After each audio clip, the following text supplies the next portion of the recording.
Hi மடிச்சல குட்டீஸ், எல்லாருக்கும் வணக்கம். இன்னைக்கு நம்ம ஷா படத்தோட 6வது பாகத்தை தான் பார்க்க போறோம். அப்படி இந்த படத்தை பார்க்க போறதுக்கு முன்னாடி இதுக்கு முன்னாடி இருக்கிற அந்த 5 பாகத்தையும் நீங்க பார்த்தா மட்டும் தான் உங்களுக்கு கதை ரொம்ப கிளியரா புரியும். சோ உங்களுக்காகவே அந்த 5 படத்தோட வீடியோ லிங்கையும் நான் ஃபர்ஸ்ட் கமெண்ட்ல பின் பண்ணி வச்சிருக்கேன், மறக்காம போய் பாத்துருங்க. அது மட்டும் இல்லாம இந்த வீடியோவை ஃபுல்லா பார்த்துட்டு உங்களுக்கு பிடிச்சிருந்தா மட்டும் நம்ம சேனலை சப்ஸ்கிரைப் பண்ணிக்கோங்க. கதை சொல்ல நானும், அதை கேட்டு ரசிக்க நீங்களும். இப்போ இந்த படம் ஆரம்பிக்குது. படத்தோட ஸ்டார்டிங் சீன்ல ஒரு பொண்ணை காட்டுறாங்க. அந்த பொண்ணை ஒரு ரூம்ல அடைச்சு வச்சு அவ தலையில ஒரு ஹெல்மெட்டா போட்டிருக்காங்க. மயக்கத்துல இருந்து கண்ண அந்த பொண்ணு அந்த செட்டப்பை பார்த்து பயந்து போய் அங்கிருந்து எந்திரிச்சிடறா. அப்படி அந்த பொண்ணு அங்கிருந்து நகரும் போது ஏதோ ஒண்ணு ட்ரிகர் ஆகிறத கவனிக்கிறா. ஆஹா, நம்ம மாட்டிக்கிட்டோம் போல அப்படின்ட்டு அவ பயத்தோட இருக்கும்போது இந்த பொண்ணு நிக்கிற அந்த ரூமுக்கு ஆப்போசிட்ல ஒரு குண்டு பையில கட்டி போட்டிருக்காங்க. அந்த பையில இவ கத்தி கதறி குப்பாடு போட்டு கண்ணை முடிக்க வச்சுட்டு தயவு செஞ்சு நகர்ந்துராத அப்படின்ட்டு சொல்றா. ஆனா அந்த பையலுக்கும் அங்க என்ன நடக்குது அப்படிங்கிறது தெரியாது. சோ அந்த பையன் நகர்ந்துடுறான். அப்படி அந்த பையன் நகர்ந்ததுக்கு அப்புறம் ஏதோ ஒண்ணு ட்ரிகர் ஆக அங்க இருக்கக்கூடிய டிவி வந்து ஆன் ஆகுது. வழக்கம் போல நம்ம ஜிக்ஸா கொலகாரன் தான் அந்த டிவில வரான். ஆனா உள்ள இருக்கிறது அந்த ஜிக்ஸா கொலகாரன் கிடையாது, அந்த கொலகார போலீஸ் தான் உள்ள இருக்கான் அப்படிங்கிறது நம்ம எல்லாருக்கும் நல்லா தெரியும் இல்லையா? இப்போ அந்த பையன் இந்த 2 பேர்கிட்டையும் நீங்க இன்சூரன்ஸ் கம்பெனி நடத்துற அப்படிங்கிற பேர்ல ஏகப்பட்ட பேரை ஏமாத்திட்டு இருக்கீங்க. மக்கள் கொடுக்குற காசு மட்டும் அப்படியே அள்ளி கல்லாப்பெட்டிக்குள்ள போட்டுக்கிறீங்க. ஆனா அவங்களுக்கு ஏதாவது ப்ராப்ளம் அப்படின்ட்டு அதை கிளைம் பண்ண வரும்போது அவங்களுக்கு தேவைப்படுற அந்த அமௌண்ட்டை கொடுக்காம நீங்க அலக்கழிக்கிறீங்க. சோ உங்களை அள்ளி போட்டு கொளுத்த தான் நான் வந்திருக்கேன் அப்படின்னு சொல்லிட்டு உங்க 2 பேரோட தலையிலையும் ஒரு ஹெல்மெட்டை வச்சிருக்கிறேன். அதுல ஒரு ஸ்க்ரூ கூட இருக்குது. அந்த ஸ்க்ரூ அப்படியே கொஞ்சமா உங்க தலைக்குள்ள போய் உங்களை கொலை பண்ண போகுது. அப்படி நீங்க கொடூரமா சாக விரும்பல அப்படின்னா உங்க கை கால் உடம்பு எல்லாத்தையும் கிழிச்சு தனியா துண்டா அறுத்து உங்க கண்ணுக்கு முன்னாடி இருக்கிற அந்த தராசு தட்டுல வைங்க. 60 செகண்ட்குள்ள யாரு நிறைய பீஸை வெட்டி வைக்கிறீங்களோ அவங்க ஜெயிச்ச மாதிரி அப்படின்ட்டு சொல்லிட்டு அந்த வீடியோ கட் ஆகுது. அதை கேட்டதும் இந்த பையன் ஒரு கத்தி எடுத்து தன்னோட வயித்தை கிழிச்சு அந்த தராசு தட்டுல வைக்கிறான். அந்த பையில ஜெயிக்கணும் அப்படிங்கிறதுக்காக இந்த பொண்ணு தன்னோட விரல்களை வெட்ட ட்ரை பண்ணிட்டு இருக்கா. ஆனா அதை பார்த்த அந்த பையன் மறுபடியும் அந்த கத்தி எடுத்து தன்னோட வயித்தை கரன்னு அறுத்து அந்த தராசு தட்டுல வச்சிடறான். அதை பார்த்துட்டு இந்த பொண்ணு தன்னோட கையை பாதியா விட்டுட்டு இருப்பா பாருங்க. அந்த பையன் அதுக்குள்ள மறுபடியும் தன்னோட வயித்துல 3ஆவதா கிழிக்க ஆரம்பிச்சிடறான். இப்ப மறுபடியும் அந்த பொண்ணு அதை பார்த்துட்டு பாதி கை மட்டும் பத்தாது போல அப்படின்ட்டு ஒரு கத்தி ஒன்று இருக்கும். அந்த கத்தியை எடுத்து தன்னோட முழங்கை வரைக்கும் வெட்டி அந்த தராசு தட்டுல வைப்பா பாருங்க. இப்போ இந்த பொண்ணோட உடல் உறுப்புகள் தான் அந்த தராசு தட்டுல அதிகமா இருக்குது, அதாவது வெயிட் அதிகமா இருக்குது. அதனால இந்த பொண்ணு தப்பிச்சிடறா. இந்த பையன் தோத்து போயிட்டான் இல்லையா? சோ அந்த ஹெல்மெட்ல இருக்கக்கூடிய ஸ்க்ரூ வந்து அவன் தலையை பொழந்துட்டு உள்ளர போயிடுது. ரத்தம் அப்படியே சத்திர அப்படியே துடிக்க செத்து போறான். கட் பண்ணா அடுத்த சீன்ல நம்ம ஜிக்ஸா கொலகாரன் இருக்கான் பாத்தீங்களா? அவனோட மனைவி மேல ஒருத்தன் கதவை தள்ளி அவங்க கரு வந்து களையறதுக்கு காரணமா இருந்தா இல்லையா? அந்த பையன் கார்ல போக அவனுக்கு பக்கத்துல ஒரு பொண்ணு உட்காந்துருக்கா. அந்த பொண்ணை பார்த்ததும் நீங்க யார் அப்படிங்கறத கண்டுபிடிச்சிருந்தீங்கன்னா நம்ம சேனலை நீங்க வேற லெவல்ல ஃபாலோ பண்ணிட்டு இருக்கீங்க அப்படின்ட்டு அர்த்தம். அப்படி கண்டுபிடிக்க முடியலன்னா பரவாயில்ல, நானே சொல்றேன். இந்த பொண்ணோட பேரு அமண்டா. இந்த பொண்ணு ஃபர்ஸ்ட் பார்ட்ல போதை பழக்கத்துக்கு அடிமையானதால நம்ம ஷா வில்லப்பைய அந்த பொண்ணு அப்படியே தூக்கிட்டு வந்து ஒரு கேமுக்குள்ள மாட்ட வச்சு அதுக்கப்புறம் அந்த பொண்ணு அதுல இருந்து தப்பிச்சு கடைசியில அந்த ஜிக்ஸா கொலகாரன் கூட இவ சேர்ந்திருப்பா. அதுக்கப்புறம் 3வது பார்ட்டோட எண்டுல நம்ம ஜிக்ஸா கொலகாரனுக்கு கேன்சர் இருந்திருக்கும். சோ அவனுக்கு ஆபரேஷன் பண்றதுக்காக ஒரு டாக்டரை கூட்டு வந்திருப்பாங்க. அந்த டாக்டர் நீ எதுவுமே பண்ணக்கூடாது அப்படின்ட்டு அந்த ஜிக்ஸா கொலகாரனை சொன்னதுக்கு அப்புறம் கூட அந்த அமெண்டா பொண்ணு அவளை சுட்டு கொலை பண்ணிருப்பா. அந்த பொண்ணு கூட தான் இப்ப இந்த பையன் கார்ல போயிட்டு இருக்கான். இதுக்கு ஒரு முக்கியமான காரணம் இருக்கு, நான் அதை போக சொல்றேன். அப்படியே சீன் கட் பண்ணா போன பாட்டோட எண்ட்ல நம்ம ஏஜென்ட் தம்பியை ஒரு கதவுக்கு நடுவுல மாட்டிருப்பான். அதாவது அந்த செவுத்துக்கு நடுவுல மாட்டி சக்கையா போயிருப்பான் இல்லையா? அந்த ஏஜென்ட் தான் இப்ப காட்டுறாங்க. பாக்குறதுக்கு படுபயங்கரமா ரணகொடூரமா செத்து போயிருக்கான். இப்போ அடுத்ததா ஒரு இன்சூரன்ஸ் கம்பெனி ஒண்ணு காட்டுறாங்க. அதுல ஹெரால்ட் அப்படிங்கிற ஒருத்தர் கிட்டத்தட்ட 10 வருஷமா இன்சூரன்ஸுக்கு பே பண்ணிட்டு இருக்காரு. இப்போ அந்த மனுஷனுக்கு தன்னோட உடம்புல ஏதோ பிரச்சனை போல. சோ நம்ம அந்த இன்சூரன்ஸ் கம்பெனில இருந்து சம் அமௌண்ட்டை வந்து நாம கிளைம் பண்ணிக்கலாம், அதை விட்டா நமக்கு வேற வழியே இல்லைன்னு அந்த கம்பெனிக்கு போன ஹெரால்ட் சம் அமௌண்ட்டை வந்து அவர் கிளைம் பண்ண பார்க்க அதை வந்து அவங்க நிராகரிச்சிருக்காங்க. நீங்க ஏன் இப்படி பண்ணீங்க அப்படின்ட்டு அவர் நேரடியா வந்து அந்த இன்சூரன்ஸ் கம்பெனில கேட்கும்போது உங்களுக்கு வாயில ஒரு ஆபரேஷன் நடந்திருக்குது. சோ அதனால கூட இப்ப நிறைய உங்களுக்கு ஹெல்த் இஷ்யூஸ் வந்திருக்கலாம். அதை நீங்க மறைச்சதுனால அதெல்லாம் வந்து இன்சூரன்ஸ்ல கவர் ஆகாது. சோ நீங்க தயவு செஞ்சு இந்த இடத்த விட்டு கிளம்புங்க அப்படிங்கிற மாதிரி சொன்னதும் அவன் செம்ம கடுப்பாய் இவங்களை கண்ணா பின்னாடி அந்த இடத்த விட்டு வெளில போயிடுறாரு. அதாவது அந்த ஹெரால்ட் வந்து அவர் ஆபரேஷன் பண்ணதை அவரே மறந்துருப்பார் போல. அது எப்படா இந்த பழக்கு தெரிஞ்சது அப்படின்னு பார்த்தா இந்த பையன் ஒரு 5-6 அல்ல கைகளை வச்சுக்கிட்டு இந்த கம்பெனிக்கு இன்சூரன்ஸ் பண்ணவங்களோட பிரசன்ட் அப்புறம் பாஸ்ட் எல்லாத்தையும் அலசி ஆராய்ஞ்சு பாக்குறது தான் அந்த 6 பேருக்கு வேலையே. இப்ப அப்படியே சீனை கட் பண்ணா இந்த பக்கம் அந்த கொலகார போலீஸை காட்டுறாங்க. அவனுக்கு ஒரு போன் கால் வர இதோ நான் வந்துட்டேன் அப்படின்னு சொல்லிட்டு அவன் ஒரு இடத்துக்கு போறான். அப்படி அந்த பையன் எந்த இடத்துக்கு போறான் தெரியுமா? ஒரு கொடூரமான கொலையை பண்ணிவிட்டு எனக்கும் அந்த கொலைக்கும் எந்த சம்பந்தமும் இல்லை அப்படிங்கிற மாதிரி அந்த கொலை நடந்த இடத்துக்கு ஒரு பச்சை குழந்தை மாதிரி போய் நிக்கிறான். வழக்கமா இந்த பையன் தான் ட்விஸ்ட் கொடுப்பான். ஆனா இந்த பையலுக்கே ஒரு ட்விஸ்ட். அந்த இன்வெஸ்டிகேஷன் நடக்கிற இடத்துல வந்து ஒரு பொண்ணு இருக்கிறா. அவளை பார்த்துட்டு இவன் அப்படியே செம்மையா ஷாக் ஆயிடுறான். அந்த பொண்ணை பார்த்துட்டு எதுக்காக இவன் ஷாக் ஆகுறான் தெரிஞ்சா கமெண்ட்ல சொல்லுங்க, தெரியலன்னா பரவாயில்ல. இப்போ நானே உங்களுக்காக சொல்ல போறேன். போன பாட்டோட எண்ட்ல அந்த நசிங்கி செத்து போனாரு பாருங்க ஒரு ஏஜென்ட், அவர் கூடவே ஒரு லேடி ஏஜென்ட்டும் இருந்திருப்பாங்க. 2 பேரும் சேர்ந்து ஒரு கேஸை கண்டுபிடிக்கிறதுக்காக ஒரு இன்வெஸ்டிகேஷன்ல இருப்பாங்க. அப்போ ஒரு பொம்மை வெடிச்சு இவங்க முகத்துல ஏகப்பட்ட கிளாஸ் பீசஸ் எல்லாம் சுருகி ரத்தம் வடிய அப்படியே மயக்கம் போட்டு கீழே விழுந்திருப்பாங்க. அதுக்கப்புறம் அவங்களை அள்ளி போட்டு கொண்டு போயிருப்பாங்க இல்லையா?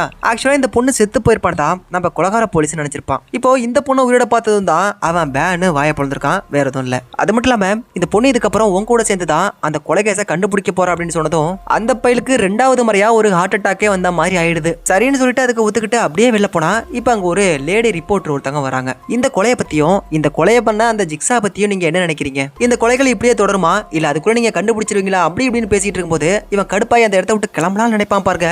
அப்ப அந்த பொண்ணு ஒரு பெரிய பாம தூக்கி இவன் தலையில போட்ட மாதிரி ஒரு கேள்வி கேட்கறான். அதாவது அந்த ஜிக்ஸா கொலைகார பையன் அவனோட மனைவிக்கு ஒரு பெட்டி அனுப்பியிருக்கிறதாவும் அந்த பெட்டிக்குள்ள ஒரு பெரிய ரகசியம் இருக்கிறதாவும் நான் கேள்விப்பட்டேன், அதை பத்தி உங்களுக்கு ஏதாவது தெரியுமா அப்படின்ட்டு கேட்கறான். அதை கேட்டதும் உனக்கு எப்படி தெரியும் அப்படின்ட்டு அவன் கேட்கறான். பட் அதுக்கு அந்த பொண்ணு சரியான பதில் எதுவும் சொல்லாததுனால இன்னைக்கு நான் யாருங்கிறத காட்டுறேன் அப்படிங்கிற மாதிரி சொல்லிட்டு அவன் ஒரு ரூம்குள்ள போறான். கட் பண்ண அப்படியே இந்த பக்கம் நம்ம ஜிக்ஸா கொலைகாரனோட மனைவியை காட்டுறாங்க. போன பார்ட்ல அந்த கொலைகார பையன் தன்னோட மனைவிக்கு ஒரு பாக்ஸ் ஒன்று அனுப்பியிருப்பான் இல்லையா, அந்த பாக்ஸ் ஓபன் பண்ணி பார்த்ததும் அவங்க அப்படியே பேர்ஜ மாதிரி மாறிடுவாங்க. திரும்ப அந்த பாக்ஸை வந்து க்ளோஸ் பண்ணிருப்பாங்க. இப்பதான் அந்த பாக்ஸுக்குள்ள என்ன இருக்கு அப்படிங்கறத நமக்கு காட்டுறாங்க. அந்த பெட்டிக்குள்ள மொத்தமா 6 கவர் இருந்திருக்கும் போல. அதை எல்லாத்தையும் இவங்க பிரிச்சு ஒண்ணு பார்த்துட்டு இருக்கும்போது அப்படியே அந்த சீனை கட் பண்ணிட்டு இப்போ இந்த படத்தோட ஸ்டார்டிங் சீன்ல ஒருத்தன் செத்து போனா பாருங்க, அவனோட டெட் பாடியை போஸ்ட்மார்ட்டம் பண்ணிட்டு இருக்கும்போது ஒரு மிகப்பெரிய ஹிண்ட் ஒண்ணு கிடைக்குது. அதாவது அந்த ஜிக்ஸா கொலைகாரன் கொலை பண்ணிட்டு அவங்களோட உடம்புல ஒரு மார்க் மாதிரி, அதாவது பாக்குறதுக்கு டிஃப்ரெண்டா ஒரு ஷேப்பை மட்டும் கட் பண்ணி தனியா எடுத்துருவான். இப்ப செத்து போனா இல்லையா அந்த குண்டு பையன், அவனோட உடம்புலயும் கிட்டத்தட்ட பாக்குறதுக்கு அதே மாதிரி ஷேப்ல கட் பண்ணி எடுத்திருக்காங்க. ஆனா அப்படி கட் பண்ணிருக்க அந்த ஸ்டைல் வந்து கொஞ்சம் டிஃப்ரெண்டா இருக்கிறத அந்த டாக்டர் கண்டுபிடிச்சிடறாரு. அது மட்டும் இல்லாம அவன் கொலை பண்றவங்களுக்கு பக்கத்துல ஒரு டேப் ஒன்று வச்சுட்டு போறதையும் வழக்கமா வச்சிருக்கான். இப்போ அந்த டேப்பையும் காணும். இதை வச்சு எல்லாம் பார்க்கும்போது ஜிக்ஸா கொலைகார மாதிரியே ஒருத்தன் கொலை பண்றதுக்காக கிளம்பியிருக்காங்கிற மாதிரி தோணுது அப்படின்ட்டு அந்த ஏஜென்ட்டும் அந்த லேடி ஏஜென்ட்டும் சொல்றாங்க. அதை கேட்டதும் அந்த கொலைகார போலீஸ்க்கு பயம் தாங்க முடியல. ஏன்னா இந்த கொலைகள் எல்லாத்தையும் வந்து பண்ணிருப்பான் இல்லையா, சோ நம்மள கண்டுபிடிச்சிருவாங்களோ அப்படிங்கிற பயத்துல இஞ்சி தின்ன குரங்க மாதிரி மூஞ்ச வச்சுக்கிட்டு அப்படியே அந்த இடத்த விட்டு நகர்ந்துடுறான். கட் பண்ண இந்த கொலைகார போலீஸ் பையன் நம்ம ஜிக்ஸா கொலைகாரோட மனைவியை பார்க்க வரான். உங்ககிட்ட இருக்கிற பாக்ஸை பத்தி நிறைய பேருக்கு தெரிய வந்திருக்குன்னு நினைக்கிறேன். சோ அதுல இருக்கக்கூடிய அந்த என்வலப்ஸ் எல்லாம் என்கிட்ட கொடுத்துரு, அப்பதான் நாம இந்த கேமை சேஃபா ஆட முடியும்னு சொன்னதும் அந்த பொண்ணு பதிலுக்கு எதுவுமே பேசல. கடகடன ஓடி போய் அந்த கவர்ஸ் எல்லாத்தையும் அழிட்டு வந்து இந்த பயல்கிட்ட கொடுக்குறா. நாம பார்க்கும்போது அந்த பாக்ஸ்ல மொத்தமா 6 கவர்ஸ் இருந்திருக்கும் இல்லையா, ஆனா இவன் அந்த கொலைகார போலீஸ் கிட்ட மொத்தம் 5 கவர்ஸ் மட்டும் தான் கொடுத்து அனுப்புறா. அதுக்கு ஒரு முக்கியமான காரணமும் ஒரு தரமான ட்விஸ்டும் ஒன்று இருக்குது. அதை போக போக பார்க்கலாம். சீனை கட் பண்ணா அப்படியே இந்த பக்கம் அந்த இன்சூரன்ஸ் கம்பெனியோட ஓனரை காட்டுறாங்க. அந்த பையில நம்ம கொலைகார போலீஸ் அப்படியே அழிட்டு வந்து ஒரு இடத்துல கட்டி போட்டு வச்சிருக்கான். இதை பார்த்து தம்பி உனக்கு ஒரு 4-5 டெஸ்ட் வச்சிருக்கேன், அந்த டெஸ்ட்ல நீ கரெக்டா பாஸ் பண்ணினா மட்டும்தான் உன்னால உயிர் வாழ முடியும், அப்படி இல்லைன்னா உனக்கு தண்டனைக்காதான் அப்படிங்கிற மாதிரி சொல்றான். இப்ப அப்படியே இந்த பக்கம் இன்னொரு ரூமை காட்டுறாங்க. இந்த வீணா போனவனோட இன்சூரன்ஸ் கம்பெனியை காட்டும்போது அதுல அம்மா பையன் 2 பேருமே இருந்திருப்பாங்க. அந்த அம்மாவையும் பையனு தான் இப்ப நமக்கு காட்டுறாங்க. இப்ப அப்படியே இந்த பக்கம் அந்த இன்சூரன்ஸ் கம்பெனி எடுத்துறான் பாருங்க, அந்த பையன் பேரு வில்லியம்ஸ்.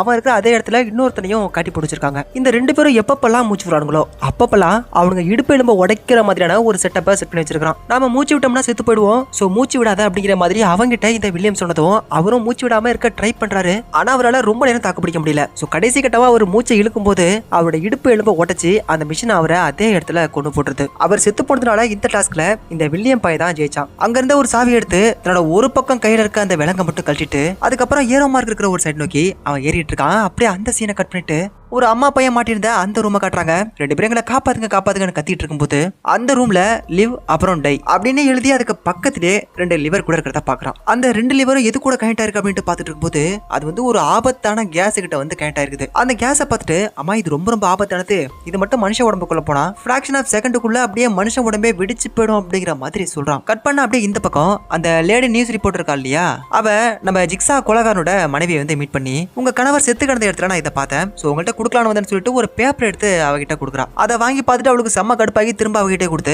மரியாதையா ஓடிப்போ அப்படின்னு சொல்ல, ஆனா அந்த நியூஸ் ரிப்போர்ட்டர் வந்து அந்த பேப்பரை எடுத்துட்டு போகல. திரும்பவும் அவங்க வீட்டை அந்த டோருக்கு கீழே வச்சு தள்ளி விட்டுட்டு அந்த இடத்த விட்டு வெளில வரும்போது அந்த கொலைகார போலீஸ் அந்த பொண்ணையும் கிட்னாப் பண்ணிடுறான். கட் பண்ண அப்படியே இந்த பக்கம் நம்ம வில்லியம் இருக்கான் பாருங்க, அந்த பையன் ஒரு ரூமுக்கு வர அங்க டேக் தம் அப்படின்னு சொல்லிட்டு 2 லிவர் இருக்கிறத பார்த்துட்டு அதை பிடிச்சி எடுத்ததும் ஒரு பொம்மை ஒண்ணு இவன் முகத்துக்கு முன்னாடி வர இவன் அப்படியே செம்மையா பயந்து போயிடுறான். அது மட்டும் இல்லாம மறுபடியும் அந்த டிவி ஆன் ஆகுது. உனக்கான 2வது டெஸ்ட் ஆரம்பமாயிடுச்சு அப்படின்ட்டு அந்த வில்ல போய் சொல்லிட்டு ஒரு வயசான லேடி அப்புறம் இன்னொரு நார்மலான ஒரு பையன் 2 பேரையும் கழுத்தை கட்டி தொங்க விட்டுட்டு இந்த ஆயமாவுக்கு வயசு ரொம்ப ஆயிடுச்சு, இன்னும் கொஞ்சம் வருஷத்துல இறந்து போக போறாங்க, அதே மாதிரி வீட்டுல இருக்கக்கூடிய நிறைய பேருக்கு டயபெட்டிஸ் இருக்கு, இந்த லேடி நம்பி ஒரு கூட்டமே இருக்கு அப்படிங்கிற மாதிரி சொல்லிட்டு பக்கத்துல ஒரு பையன் இருக்கான் பாருங்க, அந்த பையனை காட்டி இவன் ரொம்ப ரொம்ப நல்ல பையன், இவனுக்குன்னு யாரும் கிடையாது, இவனுக்கு எந்த கெட்ட பழக்கமும் கிடையாது, எந்த வியாதியும் கிடையாது அப்படிங்கிற மாதிரி சொல்லிட்டு இந்த 2 பேர்ல யாரை நீ சூஸ் பண்ண போற, அப்படி நீ சூஸ் பண்றவங்க மட்டும் தான் உயிரோட இருக்க முடியும், அது யாரு அப்படிங்கறத நீயே முடிவு பண்ணிக்க சொல்லிட்டு அந்த வீடியோ இப்ப அப்படியே கட் ஆகுது. இவன் கையில பிடிச்சிருக்கான் இல்லையா அந்த 2 லிவர், அந்த 2 லிவர்ல எந்த லிவரை விட்டாலும் அந்த லிவருக்கு ஆப்போசிட் இருக்கவங்க தான் இறந்து போக போறாங்க. பட் இவனுக்கு எந்த லிவரை விடுறது எதை பிடிக்கிறது அப்படின்ட்டு தெரியாம ரொம்ப நேரம் குழம்பிக்கிட்டு இருந்ததுக்கு அப்புறம் கடைசியா அந்த பையன் தான் பாருங்க அந்த லிவரை விட்டதும் அந்த பயலோட கழுத்தை அப்படியே சங்கிலியில தூங்கி அதே இடத்துல செத்து போறான். இப்போ அந்த லேடியை காப்பாத்தினதுக்கு அப்புறம் தன்னோட 2வது கையில இருக்கிற அந்த விலங்க கழட்டுறதுக்கான சாவியை கண்டுபிடிச்சு அதை கழட்டிட்டு அடுத்ததா எந்த பக்கம் போகணுங்கிறதுக்கான ஒரு ஏரோ மார்க் இருக்குது. அதை பார்த்துட்டு இவன் அப்படியே ஃபாலோ பண்ணி போயிட்டு இருக்கான். கட் பண்ண இந்த பக்கம் அந்த நியூஸ் ரிப்போர்ட்டரை கடத்திட்டு வந்தான் இல்லையா, அவளை அள்ளிக்கிட்டு வந்து ரூம்ல போட்டு அடிச்சு சந்தோஷப்பட்டு இருக்கும்போது இந்த பயலுக்கு அந்த வயசான ஏஜென்ட் கால் பண்ணி அந்த ஜிக்ஸா கொலைகாரனோட ஒரு டேப் ஒன்று நமக்கு கிடைச்சிருக்கு, நீங்க வாங்க அப்படின்னு சொல்றதும் நான் இதோ வந்துடுறேன் அப்படின்னு சொல்லிட்டு இவனும் கிளம்பி போறான். அப்படியே இந்த பக்கம் ஒரு பழைய பிளாஷ்பேக் ஒன்று காட்டுறாங்க. நம்ம கொலைகார போலீஸ், அந்த ஜிக்ஸா கொலைகாரன், அதுக்கப்புறம் அமெண்டா, இந்த 3 பேர் சேர்ந்து அடுத்த ட்ராப் எல்லாம் செட் பண்ணிட்டு இருக்காங்க. அப்போ அந்த இடத்துக்கு நம்ம ஜிக்ஸா கொலைகாரனோட மனைவி அங்க வராங்க. தன்னோட மனைவி கையில ஒரு சாவியை கொடுத்து இந்த சாவியை நீ யூஸ் பண்றதுக்கான நேரம் வரும், அன்னைக்கு வரைக்கும் இதை பத்திரமா வச்சுக்கோ அப்படிங்கிற மாதிரி சொல்லியிருப்பா. அந்த ஜிக்ஸா கொலைகார செத்து போனதுக்கு அப்புறம் தன்னோட மனைவிக்கு வந்து ஒரு பாக்ஸ் அனுப்பியிருப்பான் இல்லையா, தன்னோட கழுத்துல மாட்டிருந்த ஒரு சாவி எடுத்து அந்த பாக்ஸ் ஓபன் பண்ணா இல்லையா, எக்ஸாக்டா அந்த சாவி தான் இந்த சாவி. அப்படியே அதோட அந்த பிளாஷ்பேக்கும் கட் ஆகுது.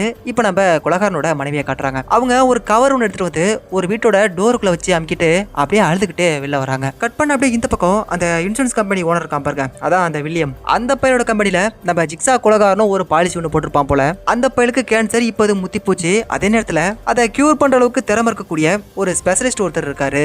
அவரை போய் பார்த்து இந்த கேன்சரை பத்தி நான் பேசும்போது கிட்டத்தட்ட ஒரு 30% வந்து நீங்க உயிர் பிழைக்கிறதுக்கு வாய்ப்பு இருக்கு அப்படிங்கிற மாதிரி என்கிட்ட சொன்னாரு. சோ உங்க கம்பெனில நான் இன்சூரன்ஸ் பாலிசி வச்சிருக்கேன், சோ அதை கிளைம் பண்ணி அந்த ஆபரேஷனுக்கான பணத்தை மட்டும் எனக்கு கொடுக்க முடியுமா அப்படின்ட்டு கேட்கிறாரு. ஆனா அந்த வில்லியம் தான் மிகப்பெரிய ஃப்ராடு பயிலாச்சு இல்லையா.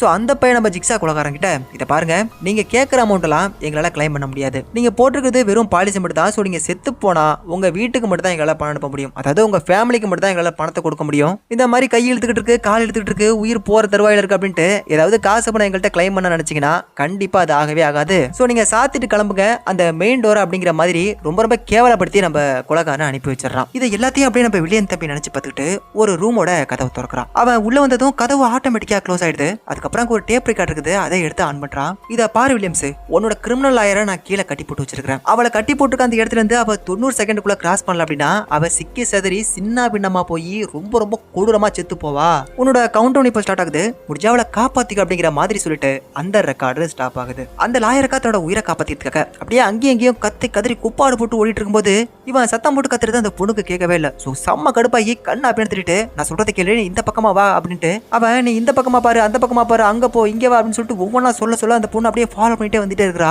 அப்படி அவ வந்துகிட்டே இருக்கும்போது ஒரு வித்தியாசமான புகை ஒன்று அவ முகத்துல அடிச்சிருது. அந்த பொண்ணால அங்கேயும் இங்கேயும் நகர முடியாம அப்படியே கத்தி கதறிக்கிட்டு இருக்கும்போது தான் ஒரு லிவர் ஒன்று இருக்கிறத அந்த வில்லியம் பார்த்துறான். அந்த லிவரை பிடிச்சி இழுத்தா இந்த பொண்ணை காப்பாத்திடலாம் அப்படின்ட்டு அவனுக்கு தெரியுது. ஸோ அந்த லிவரை பிடிச்சி அவன் இழுக்கும்போது அவன் மேலேயே அந்த புகை அடிக்குது. இருந்தாலும் அந்த பொண்ணை காப்பாத்திக்கணும் அப்படிங்கிறதுக்காக அந்த வழியெல்லாம் போட்டுக்கிட்டு இந்த பையன் நிற்கிற அதே இடத்துக்கு அந்த பொண்ணை ரொம்ப கஷ்டப்பட்டு வர வச்சிடறான். அந்த பொண்ணோட கையில இருக்க அந்த விலங்க கழட்டினா மட்டும் தான் அவ உடம்புல இருக்கிற அந்த மிஷினை வந்து ட்ரிகர் ஆகி அவளை போட்டு தள்ளாம வச்சிருக்கும். ஸோ அந்த சாவி எங்க இருக்கு அப்படிங்கிறத அங்க இருக்கிற போட்டோஸ் வச்சு கண்டுபிடி அப்படிங்கிற மாதிரி சொன்னதும் இவ்வளவு அங்கேயே தேடி பார்க்கறா. அப்படி தேடி பார்க்கும்போது தான் தெரியுது அந்த சாவியை அந்த வில்லியமோட விளா எலும்பு கிழிச்சு உள்ளர வச்சு தச்சிருக்கிறான். தன்னோட உயிரை காப்பாத்தின அப்படிங்கிறதுக்காக அங்க இருந்த ஒரு கட்டிங் மிஷின் எடுத்து இந்த பையோட வயித்த உட்ரேகிலியா கிழிச்சு நம்ம அந்த சாவியை எடுத்து தப்பிச்சலாம் அப்படின்ட்டு ட்ரை பண்றா. நீ என்னையே கொல்ல வரி அப்படின்னு சொல்லிட்டு அந்த பொண்ணு 2 தட்டி கீழே தள்ளிடுறான். அதுக்கப்புறம் 2 பேருக்கும் சண்டை நடந்துட்டு இருக்கும்போது அந்த பையன் சரண்டர் ஆயிரான். பட் அந்த பொண்ணுக்கு சுத்தமா டைம் இல்ல. அவனை அறுத்து வீசத்துக்காக அந்த கட்டிங் பட ஓங்குவா பாருங்க, அந்த பொண்ணுக்கு டைமிங் முடிஞ்சு போயிடுது. ஸோ அந்த பொண்ணோட உடம்புல இருக்கிற அந்த மிஷின் வந்து ஆட்டோமேட்டிக்கா ட்ரிகர் ஆயிடுது.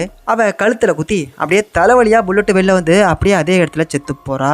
இப்ப அப்படியே இந்த பக்கம் அந்த நியூஸ் ரிப்போர்ட்டரை காட்டுறாங்க. அவளை அடைச்சு வச்சிருக்க அந்த கேட்ல சீட் ஒர்க்ஸ் அப்படின்ட்டு போட்டிருக்குது. அது அந்த பொண்ணு பார்த்துட்டு பக்கத்துல ஏதாவது இருக்கான்னு பார்க்கும்போது ஒரு சில பட்டன்ஸ் இருக்கிறத பார்த்துட்டு அதை திரும்ப அமைக்கி பார்த்துட்டு இருக்கா. அப்படியே இந்த பக்கம் ஒரு அம்மா பையன் 2 பேர் தாங்க இல்லையா, அந்த 2 பேரையும் காட்டுறாங்க. நம்மள யாரோ வாட்ச் பண்ற மாதிரி இருக்கு அப்படின்ட்டு அந்த 2 பேர் சொல்றாங்க. அதே மாதிரி அந்த பொண்ணுக்கும் யாரோ வாட்ச் பண்ற மாதிரியே இருக்குது. இப்போ அந்த பையன் இருக்கான் பாருங்க, நம்ம அந்த பக்கம் இருக்கவங்களுக்கு எப்படி ரெஸ்பாண்ட் பண்றதுன்னு தெரியாம நம்ம இந்த பக்கம் இருக்கோம் அப்படிங்கிறத ஒருவேளை இந்த லிவர் இழுத்தா அவங்களுக்கு தெரியப்படுத்துற மாதிரி இருக்குமோ. சோ இதை நான் இப்ப இழுக்க போறேன் அப்படின்னு சொல்லிட்டு அந்த பையன்காரன் போகும்போது அவங்க அம்மா போய் தடுத்து நிறுத்தி வேண்டாம் தம்பி, இதை இழுக்கிறதுனால வேற ஏதாவது ஆபத்து ஏற்படக்கூட வாய்ப்பு இருக்கு அப்படிங்கிற மாதிரி சொல்லி தடுத்துறாங்க. இப்ப அப்படியே இந்த பக்கம் நமக்கு ஒரு ஹிண்ட் கிடைச்சிருக்கு அப்படின்ட்டு அந்த வயசான ஏஜென்ட் கால் பண்ணி நம்ம கொலைகார போலீஸ்ட்ட சொன்னார் இல்லையா, அது என்ன ஹிண்ட் அப்படிங்கறத தெரிஞ்சுக்கிறதுக்காக அந்த கொலகார பையலும் அந்த ஏஜென்ட்டை பார்க்கறதுக்காக வந்திருக்கான். நாம அதை தெரிஞ்சுக்கிறதுக்கு இந்த இடத்த விட்டு வேற ஒரு இடத்துக்கு போகணும் அப்படின்ட்டு அந்த வயசான ஏஜென்ட், இந்த கொலகார போலீஸ், அப்புறம் இந்த லேடி ஏஜென்ட், இந்த 3 பேரும் வேற இடத்துக்கு போயிட்டு இருக்காங்க. இப்ப அப்படியே இந்த பக்கம் அந்த ஜிக்ஸா கொலகாரனோட மனைவியை காட்டுறாங்க. அந்த பெட்டியில மொத்தமா 6 கவர் இருந்திருக்கும். ஆனா அதுல 5 கவர் மட்டும் தான் அந்த கொலகார போலீஸ் கிட்ட அந்த அக்கா கொடுத்துருப்பாங்க. கடைசியா இருந்த அந்த 6வது கவர் எடுத்து தன்னோட பேக்ல வச்சுக்கிட்டு கார் எடுத்துக்கிட்டு எங்கேயோ போயிட்டு இருக்காங்க. இப்ப அப்படியே இந்த பக்கம் நம்ம வில்லியம்ஸ் ஒரு கதவு திறக்க அந்த கதவுக்கு பின்னாடி மொத்தம் 6 பேர் உட்கார்ந்துருக்காங்க. தன்னோட இன்சூரன்ஸ் கம்பெனில யாரெல்லாம் இன்சூரன்ஸ் பண்ண வராங்களோ அவங்களோட பிரசன்ட் பாஸ்ட் எல்லாத்தையும் கண்டுபிடிச்சு இந்த வில்லியம்ஸ் கிட்ட சொல்லுவாங்க இல்லையா, அந்த 6 அல்ல கைங்க, அந்த 6 பைத்தியக்காரன்களை தான் அந்த கொலகார போலீஸ் இங்க கட்டி போட்டு சுத்த விட்டுருக்கான். இப்ப வழக்கம் போல டிவி ஆன் ஆகுது. நம்ம ஜிக்ஸா கொலகார அதுல வந்து பேச ஆரம்பிக்கிறான். இத பாரு வில்லியம்ஸ், மொத்தமா 6 பேர் இருக்காங்க. அந்த 6 பேர்ல 4 பேர் செத்து போக போறாங்க, மீதி 2 பேர் மட்டும் தான் உயிர் பிழைக்க போறாங்க. இந்த 6ல அந்த 2 எந்த 2 அப்படிங்கறத நீயே முடிவு பண்ணிக்க அப்படின்னு சொல்லிட்டு அந்த கேமை எப்படி விளையாடணும் அப்படிங்கறத சொல்ல ஆரம்பிக்கிறான். அதாவது இவங்க 6 பேரும் அப்படியே சுத்திக்கிட்டே இருப்பாங்க. ஒவ்வொரு முறை சுத்தி நிப்பாட்டும் போதும் அவங்களுக்கு முன்னாடி ஒரு கன் இருக்கும். அவங்க செத்து போக கூடாது அப்படின்னு நீ நினைச்சீங்கன்னா பக்கத்திலே இருக்கக்கூடிய ஒரு மிஷினுக்குள்ள கையை விட்டினா உன் கையில ஒரு ஓட்டை விழுகும், ரத்தம் கொட்டும், நீ அப்படியே துடி துடிக்க கத்திக்கிட்டு இருப்ப. ஆனா அப்படி மட்டும் நீ பண்ணின்னு வச்சுக்கோயேன், அந்த கண்ணுக்கு ஆப்போசிட்ல இருக்கவங்க பொழைச்சிருவாங்க. அப்படி மட்டும் நீ வலிக்கும் அப்படி இப்படின்னு சொல்லிட்டு எதுவும் பண்ணாம இருந்தீனா அங்க இருக்கக்கூடிய எல்லாருமே செத்து போயிடுவாங்க அப்படிங்கிற மாதிரி சொல்லிட்டு அந்த ரெக்கார்டர் வந்து ஆஃப் ஆகுது. இப்போ ஃபர்ஸ்ட் ரவுண்ட் ஆரம்பிக்குது. அப்படியே அது ஒரு சுத்தி வந்து நிக்கும் பாருங்க. தனக்கு முன்னாடி அந்த கன் இருக்கிறத பார்த்துட்டு ப்ளீஸ் சார் என்ன காப்பாத்துங்க காப்பாத்துங்கட்டு கெஞ்சுவான், கதறுவான். அவனை காப்பாத்தே தீரணும் அப்படின்னு நினைச்சுக்கிட்டு அந்த மிஷினுக்குள்ள கொண்டு போய் கையை விடுறான். ஆனா செம்மையா வலிக்குமே அப்படிங்கிற பயத்துல மறுபடியும் அவன் கையை வெளில எடுத்துறான். அப்புறம் என்ன, அந்த பையோட நெஞ்சா மட்டும் அந்த கண்ணு சுடுது. அப்படியே அதே இடத்துல செத்து சதறி சின்ன அபிநமா போயிடுறான். இப்போ 2வது ரவுண்டு ஸ்டார்ட் ஆக ஆரம்பிக்குது. எல்லாரும் அப்படியே சுத்தி வந்துட்டு இருக்கும்போது சார் ப்ளீஸ் சார் என்ன காப்பாத்துங்க சார், எனக்கு 2-3 குழந்தைங்க இருக்கு சார். சார் ப்ளீஸ் சார் என்ன காப்பாத்துங்க, நான் பிரெக்னெண்டா இருக்கேன் சார். சார் நான் ரொம்ப நல்லவா, என்ன காப்பாத்துங்க சார், நான் ரொம்ப ஹெல்த்தியா இருக்கேன், என்ன காப்பாத்துங்க சார் ப்ளீஸ் சார் என்ன காப்பாத்துங்க சார், எனக்கு வயசான அம்மா அப்பா அண்ணன் தம்பி இன்னும் நிறைய பேர் இருக்காங்க சார், என்ன எப்படியாவது காப்பாத்துங்க சார் சொல்லிட்டு கத்தி கதறி குப்பாடு போட்டுருக்கானுங்க எல்லாரும். இப்போ செகண்ட் ரவுண்டு முடிஞ்சு ஒரு பொண்ணுக்கு ஆப்போசிட்ல வந்து அந்த கன் நிக்குது. சரி நம்மளும் சாக போறோம் அப்படின்னு சொல்லிட்டு அந்த பொண்ணு ஓவரா கத்தி கதறா. ஆனா நம்ம வில்லியம்ஸ் அந்த மிஷினுக்குள்ள கையை விட்டு தன்னோட கையில கம்பியால குத்து வாங்கி கத்தி கதறிக்கிட்டு அந்த பொண்ணை காப்பாத்திடுறான். இப்ப மறுபடியும் 3rd ரவுண்டு ஸ்டார்ட் ஆகுது. இப்போ ஒரு பொண்ணுக்கு முன்னாடி வந்து அந்த துப்பாக்கி நிக்குது. ஆனா இந்த வில்லியம்ஸ் அந்த பொண்ணையும் காப்பாத்த நினைக்கல. சோ அந்த பொண்ணும் துப்பாக்கி சூடு வாங்கி செத்து போயிடுறா. அடுத்ததா 4th ரவுண்ட் நடக்குது. அப்போ ஒரு பையன் வரான். அவனையும் இவன் காப்பாத்த நினைக்கல. அவனும் துப்பாக்கி குண்டு வாங்கி செத்து போறான். இப்ப மறுபடியும் 5வது ரவுண்டு ஆரம்பிக்குது. அது ஒரு ரவுண்டு சுத்தி வந்து நிக்கும் போது ஒரு லேடி வந்து நிக்கிறா. காப்பாத்துனா நான் பொண்ணுங்களை மட்டும் தான் காப்பாத்தும் அப்படின்னு சொல்லிட்டு மறுபடியும் அந்த பொண்ணுக்காக தன்னோட கையை கொண்டு போய் உள்ளர வைக்க தன்னோட கையில இருக்க ஓட்ட மேலேயே இன்னொரு ஓட்டையை வாங்கி அந்த பொண்ணை காப்பாத்திடுறான். அதுக்கப்புறம் கடைசியா இருந்த அந்த பையனையும் அந்த துப்பாக்கி குண்டு துளைச்சு சாவடிக்குது. அப்புறம் அங்க இருந்த 2 பொண்ணுங்களையும் தப்பிச்சு போக சொல்லிட்டு அங்க இருந்த ஒரு சாவி எடுத்துக்கிட்டு அடுத்த இடத்துக்கு போயிட்டு இருக்கான். அப்படியே சீனை கட் பண்ணா இப்போ இந்த பக்கம் அந்த கொலகார போலீஸ், லேடி ஏஜென்ட், அந்த வயசான ஏஜென்ட், இந்த 3 பேரும் சேர்ந்து நமக்கு ஒரு ஹிண்ட் கிடைச்சிருக்கு அப்படின்ட்டு ஒரு இடத்துக்கு போனாங்க இல்லையா, அந்த இடத்தை தான் காட்டுறாங்க. அதாவது இந்த படத்தோட ஸ்டார்டிங் சீன்ல ஒரு கொலை நடந்துச்சு இல்லையா, அதை இந்த கொலகார போலீஸ் தான் பண்ணிருப்பான். அப்போ அங்க இருந்து ஒரு டேப் ரெக்கார்டரை நம்ம ஆளுங்க எடுத்துட்டு வந்திருப்பானுங்க. அந்த டேப்ல இருக்கிற வாய்ஸ் உண்மையாவே யாரோடது அப்படிங்கறத நம்ம ஈஸியா டீகோட் பண்ணிடலாம். சோ அதனாலதான் உங்களை நான் இங்க கூட்டிட்டு வந்தேன் அப்படின்ட்டு நம்ம வயசான ஏஜென்ட் வந்து நம்ம கொலகார போலீஸ் கிட்ட சொன்னதும் அச்சச்சோ நம்மள பிடிக்க போறானுங்க அப்படிங்கிறது நம்ம தலைவனுக்கு நல்லாவே தெரிஞ்சு போயிடுது. அப்போ இந்த பையோட முகம் ரொம்ப வாடி போயிடுது. அதை பார்த்து அந்த லேடி போலீஸ் உங்களுக்கு என்னாச்சு, ஏன் ஒரு மாதிரி இருக்கீங்க அப்படின்ட்டு கேக்குறாங்க. ஆனா இந்த பையன் எதுவுமே சொல்லல, அதெல்லாம் ஒண்ணு இல்ல அப்படிங்கிற மாதிரி சொல்லி அப்படி இப்படி சமாளிச்சிடறான். அப்போ அந்த வாய்ஸ் டீகோட் பண்ணி முடிச்சதும் அந்த வாய்ஸுக்கு சொந்தக்காரனே இந்த கொலகார போலீஸ் தான் அப்படிங்கிறது அங்க இருக்கிற எல்லாருக்குமே தெரிஞ்சு போயிடுது. சோ அந்த வயசான ஏஜென்டோட கழுத்துல ஒரு கத்தி வச்சு ஏத்திட்டு அந்த வாய்ஸை டீகோட் பண்ணவள துப்பாக்கியால சுட்டு கொலை பண்ணிட்டு அடுத்ததான் நம்ம லேடி ஏஜென்ட் இருக்கா பாத்தீங்களா, அவளோட வயித்துல கத்தியால குத்துன்னு குத்தி அவளை அதே இடத்துல கொடூரமா சாவடிக்கிறான். இப்போ போன பாட்டோட கடைசி சீனை காட்டுறாங்க. அதான் அந்த ஏஜென்ட் அப்படியே நசுங்கி போய் செத்து போயிருப்பான் இல்லையா, அவனோட ஒட்டுமொத்த உடம்புமே நசுங்கி போயிருக்கும். பட் அவனோட கையை மட்டும் ஒரு இடத்துல அப்படியே தனியா தூங்கிட்டு இருந்திருக்கும். அந்த ஏஜென்டோட கையை இந்த பையன் இன்னும் தூக்கி போடல. அதை எடுத்து அப்படியே ஃப்ரீசர்ல வச்சு இந்த கொலகார போலீஸ் எப்ப எல்லாம் கொலை பண்றானோ அப்ப எல்லாம் அந்த கொலையை பண்ணது அந்த ஏஜென்ட் தான் அப்படிங்கறத காட்டுறதுக்காகவே இவன் கொலை பண்ண அந்த இடத்துலயும் அவன் கொலை பண்ற அந்த ஆளுங்களோட உடம்புலயும் அந்த செத்து போன ஏஜென்டோட கையை எடுத்துட்டு போய் அங்கேயும் வச்சு அதுக்கு எல்லாத்துக்கும் காரணம் அந்த ஏஜென்ட் தான் அப்படிங்கிற மாதிரி செட் பண்ணிருப்பான் போல. இப்போ இங்க கொலை பண்ணா இல்லையா, இங்கேயும் அதே மாதிரி அந்த ஏஜென்டோட கையை எடுத்துட்டு வந்து இவன் தொட்ட எல்லா இடத்துலயும் அவன் கையை கொண்டு வச்சு இங்க நடந்த கொலைக்கும் காரணம் அந்த ஏஜென்ட் தான் அப்படிங்கிற மாதிரி செட் பண்ணிடுறான். அது மட்டும் இல்லாம அந்த ஒட்டுமொத்த இடத்தையும் கெரோசினை ஊத்தி அப்படியே எரிச்சு போட்டுறான். இப்போ இந்த இன்சூரன்ஸ் கம்பெனில வேலை பார்க்குற அந்த ஆளுங்க செத்து போறானுங்க பாருங்க, அந்த இடத்துக்கு அந்த ஜிக்ஸா கொலகாரோட மனைவி வராங்க. வந்தவங்க சும்மா வரல, அந்த 6வது நம்பர் கவர் எடுத்து வந்தாங்க இல்லையா, அதை எடுத்து ஒரு கபோர்ட்ல வச்சுட்டு அந்த நியூஸ் ரிப்போர்ட்டர் ஒருத்தி இருந்தா இல்லையா, அந்த பொண்ணு ஒரு முறை நம்ம கொலகாரோட மனைவியை மீட் பண்ணி ஒரு பேப்பரை கையில கொடுத்து உங்க ஹஸ்பண்ட் செத்து போன இடத்துல இதை பார்த்ததா சொல்லியிருப்பா இல்லையா, அந்த பேப்பரை எடுத்துட்டு வந்து ஒரு சிஸ்டத்துக்கு பக்கத்துல வச்சுட்டு இன்னைக்கு உன் சோழியை முடிக்கிறான் அப்படிங்கிற மாதிரி ஒரு வார்த்தையை சொல்றா. ஆக்சுவலா இவ யாரை பத்தி சொல்றா அப்படிங்கிற ஐடியா உங்களுக்கு ஏதாவது யாருக்காவது இருந்தா அதையும் கமெண்ட்ல சொல்லுங்க. இப்போ அந்த கொலகார போலீஸ் இருக்கான் பாருங்க, அந்த போயில இங்க வர நம்ம வில்லியம்ஸ் ஒவ்வொரு டாஸ்கா முடிச்சுட்டு கடைசியில ஒரு இடத்துக்கு வந்து சேர்றான். அவனுக்கு இன்னும் 2 நிமிஷம் தான் டைம் இருக்கு. அதே நேரத்துல இந்த அம்மாவையும் பையனையும் காட்டுறாங்க. அம்மா நமக்கு இன்னும் 2 நிமிஷம் தான் டைம் இருக்குது, அதுக்குள்ள இந்த லிவரை நம்ம இழுத்து பார்ப்போம், என்ன வேணா நடக்கட்டும் அப்படின்னு சொல்லிட்டு அவன் அந்த லிவரை இழுக்க போக அதை அந்த ரிப்போர்ட்டர் பார்த்துட்டு வேண்டாம் வேண்டாம்னு கத்திக்கிட்டு ஒரு ஓரமா போய் ஒளிஞ்சிக்கிறான். ஆனா இந்த பையன் அந்த லிவரை பிடிச்சி இழுத்துறான். ஆனா இவங்க எல்லாரும் நினைச்ச மாதிரி அங்க ஒண்ணுமே நடக்கல. அந்த ஜிக்ஸா கொலகாரனோட மனைவி ஒரு பேப்பரை ஒரு சிஸ்டத்துக்கு பக்கத்துல வச்ச பாத்தீங்களா, அதை நம்ம கொலகார போலீஸ் எடுத்து பார்த்துட்டு அப்படியே செம்ம ஷாக் ஆயிடுறான். ஏன்னா அதை எழுதினதே அந்த பையன். அதுல அப்படி என்ன எழுதிருக்கு தெரியுமா, நம்ம ஜிக்ஸா கொலகாரனோட மனைவி வயிற்றுல இருந்த அந்த கரு கலைஞ்சதுக்கு காரணமே நீ தான், எனக்கு அது ரொம்ப ரொம்ப நல்லா தெரியும், நான் மட்டும் அதை அவன்கிட்ட சொன்னேன், கண்டிப்பா அவன் ஒன்னா கொன்னு போட்டுருவான், இப்ப மட்டும் நான் அதை அவன்கிட்ட சொல்லாம இருக்கணும் அப்படின்னு நீ ஆசைப்பட்டீனா, அவனுக்கு ஆபரேஷன் பண்ண நாம ஒரு டாக்டரை கடத்திட்டு வந்திருக்கோம் இல்லையா, அந்த டாக்டரை நீ கொலை பண்ணாதான் நான் அதை அவன்கிட்ட சொல்ல மாட்டேன் அப்படிங்கிற மாதிரி எழுதிருக்குது. அந்த டாக்டரை ஏன் இவன் கொலை பண்ண சொன்னா அப்படிங்கிறது தெரியல. நெக்ஸ்ட் பார்ட்ல வேணா பார்க்கலாம். அந்த கொலகாரனோட மனைவி கரு கலைஞ்சதுக்கு அமெண்டா ஒன்னும் காரணம் கிடையாது அப்படின்ட்டு உங்களுக்கு தோணுதுல. ஆனா எக்ஸாக்டா சொல்லணும் அப்படின்னா அமெண்டா காரணம் கிடையாது, அவளும் ஒரு காரணம். ஒருத்தன் கதவை வேகமா திறக்கும் போது அவங்க வயிற்றுல பட்டு அப்படிதான் கரு கலைஞ்சிருக்கும் இல்லையா. ஆனா அந்த பையன் அந்த கதவை திறக்கிறதுக்கு முன்னாடி உள்ள போனது எதுக்காக தெரியுமா, இந்த அமெண்டாவை பாக்குறதுக்காக தான் அந்த பையன் உள்ள போயிருப்பான். அதுக்கப்புறம் தான் வேக வேகமா வெளில ஓடி வரும்போது அந்த கதவை தள்ளி அவங்களோட வயிற்றுல இடிச்சு தெரியாதனமா தான் கரு அழிஞ்சிருக்கும். இந்த படம் போயிட்டே இருக்கும்போது இடையில அந்த பைத்தியக்காரனும் நம்ம அமெண்டாவும் கார்ல போயிருப்பாங்க. அப்போ நான் கூட சொன்னல ஒரு முக்கியமான ட்விஸ்ட் ஒன்று இருக்கு அப்படின்ட்டு, அந்த ட்விஸ்ட் இதுதான். இதுல என்னடா பெரிய தப்பு இருக்கு, அவ தெரியாம தானே பண்ணா அப்படின்ட்டு நீங்க சொல்றது கரெக்ட் தான். ஆனா அந்த விஷயத்த சொல்லாம மறைச்சிட்டா இல்லையா, சோ அதை வச்சு பிளாக்மெயில் பண்ணி தான் இந்த பையன் அந்த டாக்டரை கொலை பண்ண சொல்லியிருக்கான். அதனாலதான் அந்த ஜிக்ஸா கொலைகாரன் டாக்டரை கொலை பண்ண வேணாம் அப்படின்ட்டு சொல்லியும் அந்த அமெண்டா அந்த பொண்ணை கொலை பண்ணது. இது எல்லாமே அப்படியே நம்ம தலைவனோட மைண்ட்ல பிளாஷ்பேக்கா ஓடுனதுக்கு அப்புறம் அச்சோ இது எப்பரா இங்க வந்துச்சுன்னு யோசிச்சுட்டு இருக்கும்போது அந்த கதவை யாரோ திறக்கிற மாதிரி இருக்குன்னு சொல்லிட்டு அவனை திரும்பி பாப்பான் பாருங்க.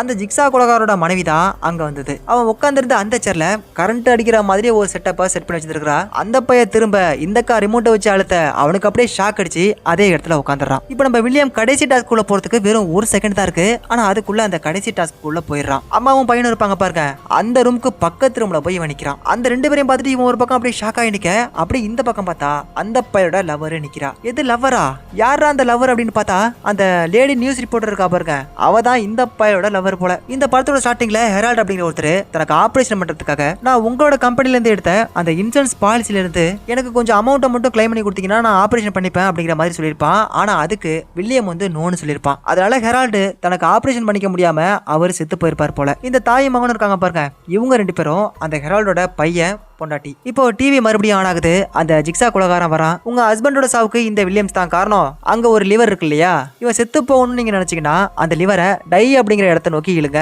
இவன் செத்து போக கூடாதுன்னு நினைச்சீங்கன்னா அந்த லிவ் அப்படிங்கிற இடத்த நோக்கி அந்த லிவரை இழுங்க, ஆனா அந்த சாய்ஸ் வந்து உங்களோடது அப்படிங்கிற மாதிரி சொல்லிட்டு வீடியோ கட் ஆகுது. அப்படியே கட் பண்ணா இந்த பக்கம் நம்ம கொலகாரனோட மனைவியை காட்டுறாங்க. ஆக்சுவலா நாம பார்த்த அந்த பாக்ஸ்ல ஒரு 6 கவர் இருந்துச்சு இல்லையா, அதே மாதிரி இன்னொரு பாக்ஸ் ஒன்று இருக்குது. அந்த பாக்ஸ்ல ஒரு ஹெல்மெட் ஒன்று இருந்திருக்குது. இந்த படத்தோட ஃபர்ஸ்ட் பார்ட்ல அமெண்டாவோட மண்டையில இந்த ஹெல்மெட்டை தான் மாட்டி விட்டுருப்பான் அந்த ஜிக்ஸாவில. அந்த ஹெல்மெட்டை தான் இவங்க ஒரு பேக்ல எடுத்து வந்து அந்த கபோர்ட்ல வச்சிருப்பாங்க போல, நம்ம பார்த்தோம் இல்லையா. இப்போ அந்த ஹெல்மெட்டை எடுத்து அந்த கொலகார போலீஸோட தலையில மாட்டி விட்டுறாங்க. என் புருஷன் கொடுத்தது மொத்தம் 6 கவர், அதுல 5 கவர் உனக்காக, அந்த 6வது கவர் எனக்காக. அந்த 6வது கவர்ல என்ன இருந்துச்சுன்னு நீ கண்டிப்பா பார்த்தே ஆகணும் அப்படின்ட்டு அந்த கவரை திறந்து அதுல உள்ள இருக்கிற போட்டோ எடுத்து காட்டுவா பாருங்க. அவனோட போட்டோவே அதுல இருக்கிறத பார்த்துட்டு அவன் அப்படியே செம்மையா ஷாக் ஆயிடுறான். அதுக்கப்புறம் நீ செத்து போடா அப்படின்னு சொல்லிட்டு அந்த ரூமோட கதவை சாத்திட்டு அவங்க வெளில போயிடுறாங்க. இப்ப அப்படியே இந்த பக்கம் அந்த 2 பேர்கிட்டையும் நம்ம வில்லியம்ஸ் அவ்வளவு நேரம் கெஞ்சிரான். அவன் அவ்வளவு நேரம் கெஞ்சிரத பார்த்துட்டு அவங்களுக்கு அப்படியே மனசே இறங்கி போயிடுது. நீ பண்ண தப்புனாலதான் என் புருஷன் இறந்து போனாரு, ஆனா அதே மாதிரி நான் தப்பு பண்ணி உன் சாவுக்கு நான் காரணமாக விரும்பல அப்படின்னு அவங்க சொல்லிட்டு இருக்கும்போது பக்கத்துல அவங்க பையன் இருக்கான் பாருங்க, அவனுக்கு அப்படியே செம்ம கோவம் வந்து எங்க அப்பா சாவுக்கு காரணமா இருந்தா உன்னை சும்மா விட மாட்டான் அப்படின்ட்டு அந்த லிவரை பிடிச்சி இழுத்துறான். ஏகப்பட்ட ஊசிகள் இருக்கிற ஒரு மிஷின் மாதிரி ஒண்ணு அந்த பையனோட முதுகுல வந்து குத்திருது. ஏதோ ஒரு லிக்விட் ஒண்ணு அந்த ஊசி வழியால அவன் உடம்புக்குள்ள அனுப்புனதும் அப்படியே அவனோட மொத்த உடம்பும் அப்படியே வெந்து ஒழுகி போய் 2 துண்டா போய் கீழே விழுவான். அதை பார்த்துட்டு அவனோட லவ்வர் கத்துவா கதறுவா, ஐயோ நான் பார்த்த கொடூரமான சீன்ல இது ஒரு வேற மாதிரியான ரகம். இப்ப அப்படியே இந்த பக்கம் அந்த கொலகார போலீஸோட அந்த தலையில இருக்க ஹெல்மெட்டை காட்டுறாங்க. அவனும் செத்து போகிறதுக்கு அப்படியே டைம் கொஞ்சம் கொஞ்சமா நெருங்கிட்டு இருக்கும்போது அவன் கையை வேற ஆல்ரெடி இவ கட்டி பிடிச்சிருப்பான். அந்த கையை அங்கிருந்து எடுக்கிறதுக்காக தலையில இருக்க அந்த ஹெல்மெட்ல தன்னோட கையை திரும்ப திரும்ப அடிச்சு உடச்சி அப்படியே அந்த இடத்துல இருந்து தன்னோட கையை எடுத்துறான். அந்த டைம் முடியறதுக்குள்ள மட்டும் இவன் அந்த ஹெல்மெட்டை கட்டல அப்படின்னா அவன் வாயை அப்படியே 2ஆ கிழிச்சு அவனை கொலை பண்ணிடும். டைம் அப்படியே கொஞ்சம் கொஞ்சமா குறைஞ்சிட்டு இருக்குது. இவன் வேக வேகமா ஓடி போய் ஒரு ஜன்னலுக்கு நேரா அந்த ஹெல்மெட்டை வச்சு முட்டி அந்த ஹெல்மெட்டை மேலே கீழே போகாத மாதிரி லாக் பண்ணி வச்சுட்டு வச்சுட்டு அப்படியே நேக்கா மண்டையை கீழே எடுத்துட்டான். நேக்கா எடுத்துட்டான்னு தான் நினைச்சேன், ஆனா நாக்கு தள்ளுற அளவுக்கு இருக்கு அப்படிங்கிறது அதுக்கு அப்புறம் தான் தெரிஞ்சது. அந்த ஹெல்மெட்டை இவன் லாக் பண்றதுக்கு முன்னாடியே அது ஒன் சைடு வாயை அப்படியே தனியா கிழிச்சு தூக்க விட்டுருக்குது. அவன் கத்தி கதறிக்கிட்டே இருப்பான் பாருங்க. அப்படியே அந்த சீனை கட் பண்ணிட்டு அந்த படத்தையும் முடிச்சிருக்காங்க. அவன் செத்து போயிட்டானா இல்லையா அப்படிங்கறத நெக்ஸ்ட் பார்ட்ல பார்த்தா தான் தெரியும். வாட்ஸ்அப் டிடி அப்படின்னு சொல்லிட்டு வாட்ஸ்அப்ல நான் ஒரு குரூப் வச்சிருக்கேன். அதுல ஜாயின் பண்ணிக்க ஆசைப்பட்டீங்கன்னா ஃபர்ஸ்ட் கமெண்ட்ல வாட்ஸ்அப் குரூப்க்கான அந்த லிங்கை கொடுத்துருக்கேன். மறக்காம அதை கிளிக் பண்ணி ஜாயின் பண்ணிக்கோங்க. நான் உங்களை தாறுமாறான வேற ஒரு வீடியோல மீட் பண்றேன். Until then bye. நான் உங்கள் வாட்ஸ்அப் டிடி.